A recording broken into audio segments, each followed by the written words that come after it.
Hello and welcome to Fantasy Creek.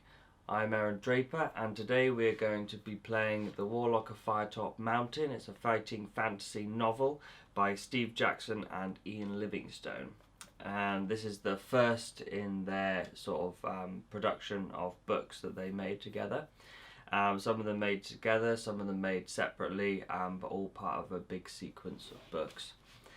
And yeah, this is going to be part one of the story, so I'm going to do a little bit of, I'll read the introduction of the book and stuff.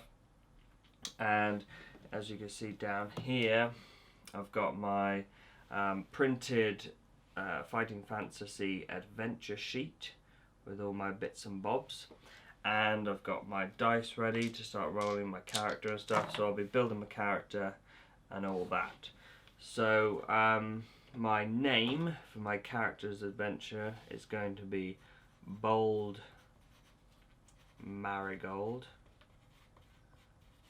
Bold Marigold. B-O-L-D. Not B-A-L-D. Although the character is actually going to be bald without hair. He likes to make everyone know that he's called Bold because he's very brave, not because he has no hair. So, right, let's crack into this book then, shall we? Alright, so, how will you start your adventure? The book you hold in your hands is a gateway to another world, a world of dark magic, terrifying monsters, brooding castles, treacherous dungeons, and untold dangers, where a noble few defend against the myriad schemes of the forces of evil. Welcome to the world of fighting fantasy. You're about to embark upon a thrilling fantasy adventure in which you are the hero. You decide which route to take, which dangers to risk, and which creatures to fight. But be warned, it will also be you who has to live or die by the consequence of your actions. Take heed, for successful is by no means certain, and you may well fail in your mission on your first attempt. But you have no fear, for with experience, skill and luck, each new attempt should bring you a step closer to your ultimate goal. Prepare yourself, for when you return, the page you will enter an exciting, perilous fighting fantasy adventure where every choice is yours to make, an adventure in which you are the hero. How would you like to begin your adventure? If you are new to fighting fantasy, it is a good idea to read through the rules which appear on pages 198 to 203 before you start. How to fight the creatures of the underworld. Before embarking on the adventure, you must first determine your own strength and weaknesses by rolling dice to determine your initial scores on pages 206 to 207. There is an adventure sheet which you may use to record the details of the adventure, which I've got but I've printed it out. On it, you will find boxes for recording your skill, stamina, and luck. You are advised to either record your scores on the adventure sheet in pencil or make photocopies of the sheet to use in the future adventures. Yes. Skill, stamina, and luck. To determine your initial skill, stamina, and luck scores, roll one die, add 6 to this number, and enter this total into your skill box on the adventure sheet. Okay, so let's do that now. Right. Okay, so all my dice rolls are going to be done with this one, and all the monster ones will be done with the black ones. Okay, so I'm going to roll this. 2 plus 6, so 8.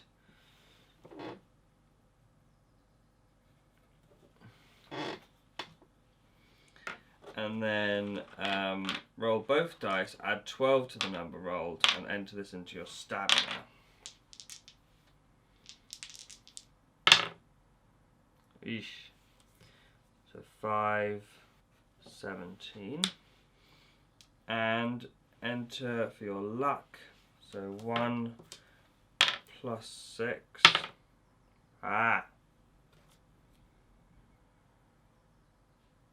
So 7 luck. They are not good numbers. I don't think, because I rolled really low on my dice. But hopefully that won't matter, so we'll find out. Skill reflects your swordsmanship and fighting experience. The higher the better. Stamina represents your strength. The higher the better. The higher your stamina, the longer you will survive. Luck represents how lucky a person are. Luck and magic are facts of life in the fantasy world you are about to explore. Skill, stamina and luck scores change constantly during an adventure, so keep an eraser handy. You must keep an accurate record of these scores, but never rub out your initial scores. Although you may receive additional skill, stamina and luck points, these totals may never exceed your initial scores, except on very rare occasions when instructed on a particular page. Right, so I've set myself up for a pretty bad sort of game there, I think, but we'll see. Hopefully we'll just roll really good from now on.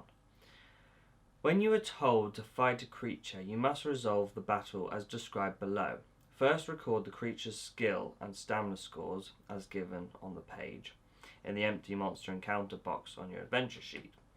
Second, the sequence of the combat then is: roll the 2 dice for the creature, add the skill score. This total is its attack strength. Roll the 2 dice for yourself, add your current skill. This total is your attack strength. So, whose attack strength is higher? If your attack strength is higher, you have wounded the creature. If the creature's attack strength is higher, it has wounded you. If both are the same, you have both missed. Start the next round and start from step 1.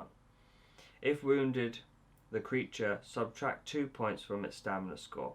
You may use luck here to do additional damage. See using luck in battle spell. 5.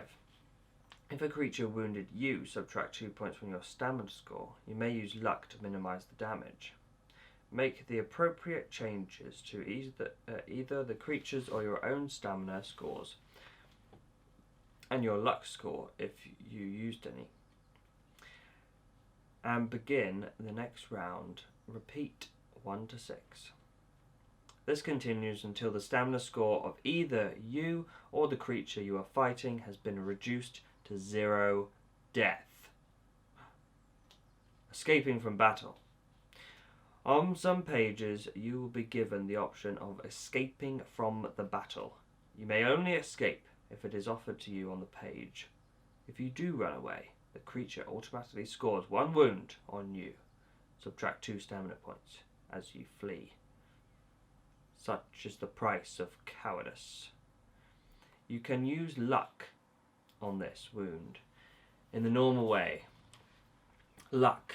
Here we go. Sometimes you will be told to test your luck, as you will discover using luck is a risky business. The way you test your luck is as follows. Roll 2 dice. If the number rolled is equal to or less than your current luck score, you have been lucky. If the number rolled is higher than your current luck score, you have been unlucky. The sequences and consequences of being lucky or unlucky will be found on the page. Each time you test your luck, you must subtract 1 point from your current luck score. So the more you rely on your luck, the more risky it becomes. Using luck in battles. In battles, you always have the option of using your luck either to score a more serious wound on a creature, or to minimize the effects of a wound the creature has just scored on you. If you have just wounded a creature, you may test your luck as described. If you are lucky, subtract an extra 2 points from the creature's stamina. Alright. 4 points of damage instead of the normal 2. But if you are unlucky, you must restore 1 point of the creature's stamina. So, instead of scoring 2 of damage, you have now only scored 1. If the creature has just wounded you, you can test your luck to minimize the wound. If you are lucky, restore 1 point of stamina instead of 2. If you are unlucky, subtract 1 extra stamina point. Don't forget to subtract 1 point from your luck score each time you test your luck. Restoring skill, stamina and luck. Occasionally, a page may give you instructions to alter your skill score. A magic weapon may increase your skill, but remember that only the one weapon can be used at a time. You cannot claim 2 skill bonuses for carrying 2 magic swords. Your skill score can never exceed its initial value unless specifically instructed. Drinking the potion of skill, see later, will restore your skill to the initial level at any time. Okay. Stamina and provisions. Your stamina score will change a lot during your adventure. As you need your goal, your stamina may be dangerously low, and battles may be particularly risky, so be careful. You must start the game with enough provisions for 10 meals. A separate provisions remaining box is provided on the adventure sheet for recording details of provisions. You may eat only 1 meal at a time. When you eat a meal, add 4 points to your stamina score and deduct 1 point from your provisions. Okay, so I have 10 provisions at the moment. Remember that you have a long way to go, so use your provisions wisely. Don't forget that your stamina score may never exceed its initial value unless specifically instructed on a page. Drinking the potion of strength, see later, will restore your stamina to its initial level at any time. Luck. You will find additions to your luck score awarded when you have been particularly lucky. Remember that, as with skill and stamina, your luck score may never exceed its initial value unless specifically instructed on a page. Drinking the potion of fortune, see later, will restore your luck to its initial level at any time and increase your initial luck by 1. Alright, nearly there now. Equipment and potions. You start your adventure with a sword, leather armor, a shield, and a backpack containing provisions for the trip. But you will find lots more items as the adventure unfolds. You may also take a magical potion which will aid you on your first quest. Each bottle of potion contains enough for 1 measure, i.e. it can only be used once during an adventure. Choose one of the following. A potion of skill restores skill points. A potion of strength restores stamina points. A potion of fortune restores luck points and adds 1 to initial luck. I'm going to go for the potion of luck because that gives me 1 additional 1 of luck as well, which seems pretty good. So let's try that out. Alright. These potions may be taken at any time during the adventure. Taking a measure of potion will restore skill, stamina or luck scores to their initial level. The potion of fortune will increase your initial luck score by 1 point and restore luck to the new initial level. Hints on play. There is only one true way through the Warlock's dungeon, and it will probably take you several attempts to find it. Make notes and draw a map as you explore. This map will be useful in future adventures and help you to identify unexplored sections of the dungeon. Not all rooms contain treasure. Many merely contain traps and creatures which you will no doubt fall foul of. Several keys are to be found in dungeon rooms. Only by arriving at the Warlock's treasure with the correct keys will you open his chest and get to the treasure. The only true way involves a minimum of risk, and any player, no matter how weak on initial dice rolls, that's me, should be able to get through fairly easily. May the luck of the gods go with you on the adventure. Alright. Okay, so sounds like I still might be able to make it even though I rolled pretty badly. So, the beginning, the background.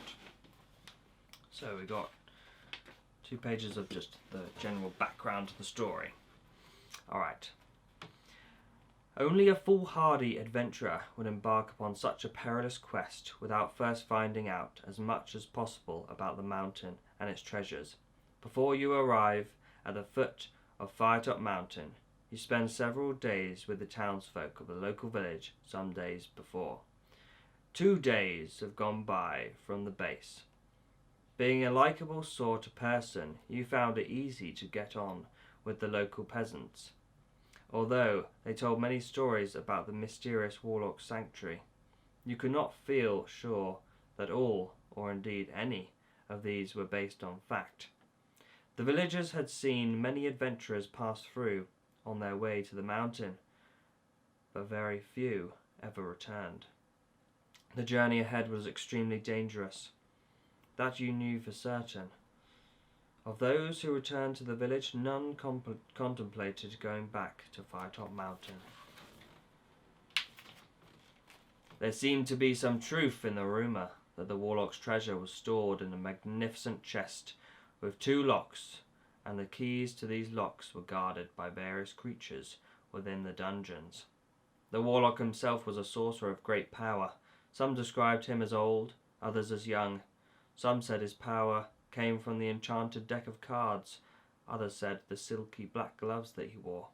The entrance to the mountain was guarded by a pack of warty-faced goblins, stupid creatures fond of their food and drink. Towards the inner chambers, the creatures became more fearsome. To reach the inner chambers, you would have to cross a river. The ferry service was regular, but the ferryman enjoyed a good barter, so you should save a gold piece for the trip. The locals also encouraged you to keep a good map of your wanderings, for without a map you would end up hopelessly lost within the mountain. When it finally came to your day of leaving, the whole village turned up to wish you a safe journey. Tears came to the eyes of many of the women, young and old alike. You couldn't help wondering whether they were tears of sorrow shed by eyes which would never see you alive again. Ooh. Goodbye. Your adventure awaits. Make your stamina